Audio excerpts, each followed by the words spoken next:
E aí, turma, tudo bom? Meu nome é Lucas Angelim, eu sou professor do Aldon e dessa vez a gente vai fazer uma aula mais rápida, só para a gente poder embasar, ter base em um conteúdo que não é difícil, mas é muito cobrado nas provas. Então a gente vai falar sobre os reparos das feridas, principalmente nos fatores que prejudicam a cicatrização e também quais são os tipos de cicatrização que a gente tem.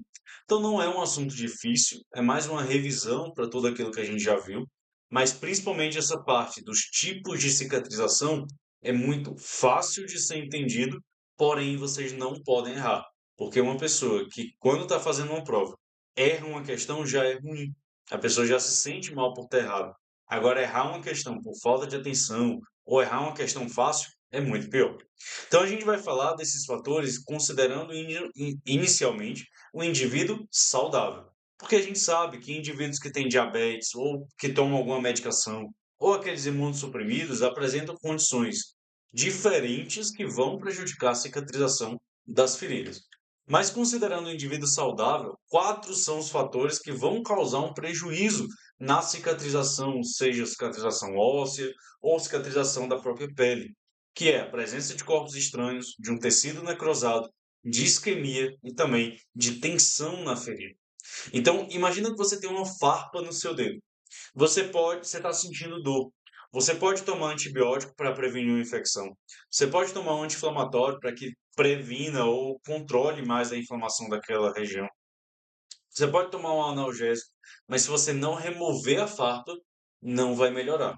Então você precisa remover o corpo estranho. E Lucas, o que é o corpo estranho? É tudo que é visto pelo sistema imunológico do organismo hospedeiro como não próprio. Isso inclui bactéria, sujeira, material de sutura, como exemplo aqui, a farpa, tá? Então tudo isso é visto pelo corpo como um corpo estranho e a gente precisa resolver. As bactérias, elas podem proliferar sem causar uma infecção na qual liberam proteínas bacterianas que destroem o tecido do hospedeiro. O material estranho não bacteriano, ele atua como um paraíso para as bactérias, porque eles servem como uma barreira, eles protegem as bactérias das defesas do próprio organismo. Isso faz com que essa infecção ela seja promovida, então aumenta a possibilidade de haver e também aumenta a gravidade da infecção. O corpo estranho é muitas vezes antigênico e pode estimular reações inflamatórias, uma reação inflamatória crônica que reduz a fibroplastia, que é um processo da cicatrização. Além disso, a gente tem o tecido necrosado, como a gente consegue ver na imagem, e a sua presença ela serve como uma barreira, assim como o corpo estranho, tá? Então ela permite que haja uma proliferação bacteriana por baixo daquele tecido necrosado. Então, a fase inflamatória ela se torna mais prolongada, que é uma das fases da cicatrização. Os glóbulos brancos do sangue trabalham para remover os restos necrosados pelos processos de lise enzimática e também de fagocitose. E é exatamente como eu já tinha comentado, esse tecido necrosado, ele protege as bactérias, o que faz com que elas comecem a se proliferar, aumentando a infecção desse indivíduo. Então, esse tecido necrosado, ele normalmente vai incluir o sangue recolhido da ferida, ou seja, um hematoma, que ele pode servir como uma excelente fonte de nutrientes para as bactérias. Quando a gente fala do terceiro ponto, a gente fala da isquemia, ou seja, quando não está chegando oxigênio e sangue suficiente naquele tecido. Então, quando há uma diminuição do fornecimento de sangue, a gente tem um quadro que prejudica bastante a cicatrização daquela região, porque pode levar à necrose do tecido, pode diminuir a entrega de anticorpos, glóbulos brancos e antibióticos, aumentando a possibilidade de infecção, diminui o fornecimento de oxigênio e de nutrientes que são necessários para uma boa cicatrização, e essa isquemia ela pode ser causada por diversos fatores. Podem ser por suturas muito apertadas, ou seja, quando você coloca muita força, mantém aquele tecido sob tensão, que já é o próximo ponto que a gente vai falar. Retalhos projetados de forma inadequada, com excessiva pressão externa da ferida, pressão interna, que é quando acontece, por exemplo, os hematomas. Então, quando a gente começa a suturar e a gente vê que está sangrando aquela região, a gente não pode simplesmente suturar de qualquer forma. Por quê? Se a gente sutura aqui, mas está sangrando aqui embaixo, esse sangramento ele vai continuar. e vai começar a formar um hematoma, um acúmulo de sangue naquela região. Ele vai causando essa pressão interna da ferida, que pode, inclusive, levar a uma deiscência daquela sutura. Uma hipotensão sistêmica, uma doença vascular periférica e também a anemia são alguns dos fatores que podem levar esse paciente a apresentar esse quadro de isquemia. Então, olha o que acontece quando a gente tem a tensão da ferida. Quando a gente coloca muita força, o tecido ele cicatriza de uma forma não satisfatória, que leva a uma cicatriz mais exacerbada. Então, essa tensão ela acontece principalmente quando a gente tenta manter as margens da ferida, que são muito distantes, sem se preocupar. Então, quando a gente faz essa sutura muito tensionada, a cicatrização vai ser prejudicada e a gente vai ter uma cicatriz muito mais exacerbada do que se a gente colocasse de uma forma mais delicada. Então, se as suturas são utilizadas para juntar os tecidos com força, o tecido ele vai ser estrangulado e aí volta para o ponto anterior porque ele vai produzir a isquemia. Se suturas são removidas também no início do processo de cicatrização, ou seja, a gente sempre tenta manter de 7 a 10 dias quando a impele a sutura. Se a gente remove antes, não existe uma tensão suficiente naquela, uma força suficiente naquela ferida para resistir à tensão. Então, a ferida sob tensão provavelmente vai reabrir e curar de uma forma com a formação excessiva de cicatriz e contração da ferida. Tá? Se as suturas são deixadas por muito tempo na tentativa de ultrapassar a tensão, ela ainda tenderá a abrir totalmente durante a etapa de remodelação e o tratamento dentro do epitélio através do funcionamento das suturas irá epitelizar, deixando marcas permanentes e desfigurantes. Dessa forma, a gente não pode manter os pontos por pouco tempo, porque a cicatrização não vai estar completa, mas a gente também não pode manter por muito tempo. A gente tem que obedecer o tempo correto para a remoção dessas suturas. Tá? Normalmente na pele, como eu já falei, de 7 a 10 dias já é o suficiente. E agora a gente fala dos tipos de cicatrização. Aqui, muito tranquilo de ser entendido. Só são três classificações: primeira intenção, segunda intenção, terceira intenção. Não é difícil de associar, fazer um entendimento do assunto, mas é muito importante, porque é exatamente por não ser um assunto difícil, quando ele cai na prova, vocês não podem errar. Tudo bem? Então, o que é a cicatrização por primeira intenção? Também é conhecida como cicatrização por intenção primária. Não tem perda de tecido. Então, é como se eu fizesse um corte, eu cortei com a faca, por exemplo, e eu não perdi a pele. Ele só abriu um pouco. Então, essas suturas, elas são colocadas, esse tecido, ela é colocada, estabilizada essencialmente na mesma posição anatômica que tinha antes da lesão, com a formação mínima de cicatrizes. Por quê? Porque se a gente não tem uma separação do tecido, não vai ter uma grande reepitelização, vai ter uma menor deposição de colágeno, uma menor contração, uma menor remodelação daquela ferida, que é necessário para a cicatrização como um todo. Então a cura ela acontece mais rapidamente com menos risco de infecção. Então olha aqui como aconteceu na imagem. O paciente apresentou um corte nesse supercílio, na região do supercílio, e foi suturado muito próximo os tecidos. É diferente do que a gente vê, por exemplo, num caso como esse, onde a ferida ficou aberta.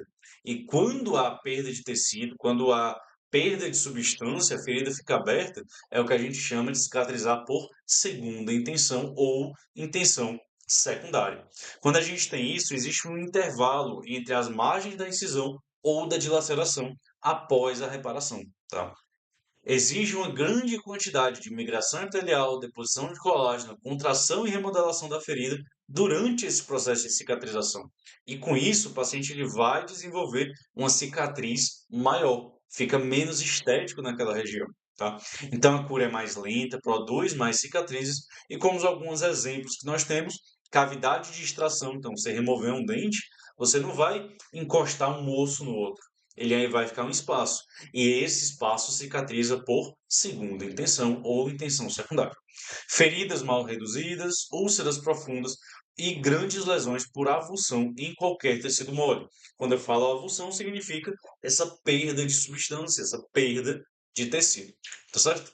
E por fim, o terceiro e último tipo de cicatrização é a terceira intenção, também conhecida como intenção terciária. É o uso de enxertos. Então, se a gente tem uma grande avulsão de tecido, removeu para uma biópsia, por exemplo, perceba que as margens da ferida estão muito distantes. Então, a gente pode utilizar essa técnica que é a utilização de enxertos. Se você utiliza enxerto, ela vai ser classificada como terceira intenção. Tudo bem? Agora a gente responde duas questões fáceis, tá? Da Sebrasp, que é uma banca que normalmente faz questões muito complexas. As pessoas se assustam muito com as questões da Sebrasp por conta daquele método que eles utilizam de uma errada, nula, uma certa. Então você fica em algumas provas eles fazem isso, você fica com um pouco de receio de responder, mas presta atenção que com esse conhecimento de primeira, segunda e terceira intenção, não é difícil de responder as questões. Vocês só precisam prestar atenção. Então, a questão de 2019 da Sebrasp, a respeito dos princípios de cicatrização das feridas de tecido mole e tecido ósseo, julgue os itens a seguir. Tá? A cicatrização por primeira intenção. O que é a primeira intenção? Aquela que é bem próxima, né? Comparada à de segunda, produz maior quantidade de tecido fibroso? A gente já viu que não, né? Quando a gente pega de primeira intenção, que é aquela onde a gente junta bem o tecido, tem uma menor deposição de colágeno, uma menor remodelação, uma menor contração da ferida, a cura é mais rápida. Então, tudo isso a gente vai associar à primeira intenção, tá? Uma outra questão também da mesma prova, eles usam o mesmo enunciado para várias alternativas, tá? Na cicatrização por primeira intenção, de novo, aquela que é bem próxima da outra, as bordas são aproximadas com um mínimo de espaço entre elas, ocorrendo a redução da deposição de colágeno, contração, remodelação com menor cicatriz.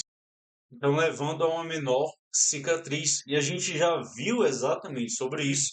Primeira intenção, tem menor contração, menor remodelação e menor cicatriz, tá?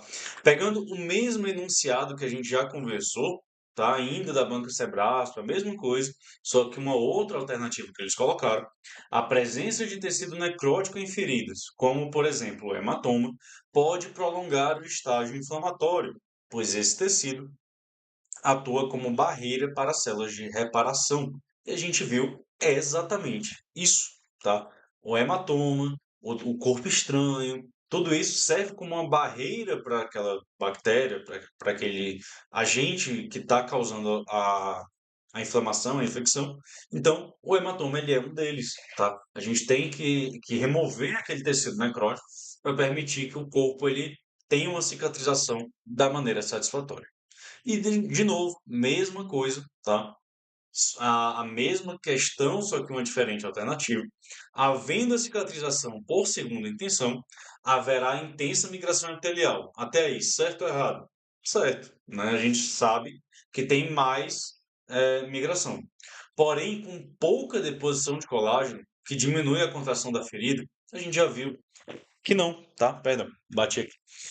A gente já viu que não, tá? Então, quando a gente tem primeira intenção, menor cicatrização, mais rápido a cura, menor remodelação, menor cicatrização, menor migração epitelial. Quando a gente tem por segunda intenção, maior migração epitelial, maior deposição de colágeno, maior contração, maior remodelação, maior tempo de cura. Então, tudo isso não concordo comigo que não é difícil de entender esses fatores que prejudicam a cicatrização e entender esses três tipos de cicatrização não é difícil. Mas vocês veem que uma banca como a Sebrasp, que pode ser considerada uma banca difícil, uma banca complicada na hora da prova, ela cobra isso, entendeu? Então, boa sorte nos estudos de vocês. Espero ter conseguido ajudar vocês a relembrar alguns conteúdos, entender um pouco melhor sobre isso que a gente conversou, tá? Muito obrigado pela atenção de vocês. De novo, eu falo isso em quase todas as aulas, mas qualquer dúvida que vocês tenham, podem falar diretamente comigo, podem falar com a equipe me repassa as questões, tá? As dúvidas de vocês. Não tenham medo de perguntar, o Odon está aqui exatamente para isso, certo? Muita... Eu desejo a vocês um bom estudo, que vocês possam tornar esse estudo cada vez mais efetivo e ter um bom resultado no final. Muito obrigado pela atenção e vejo vocês na próxima aula.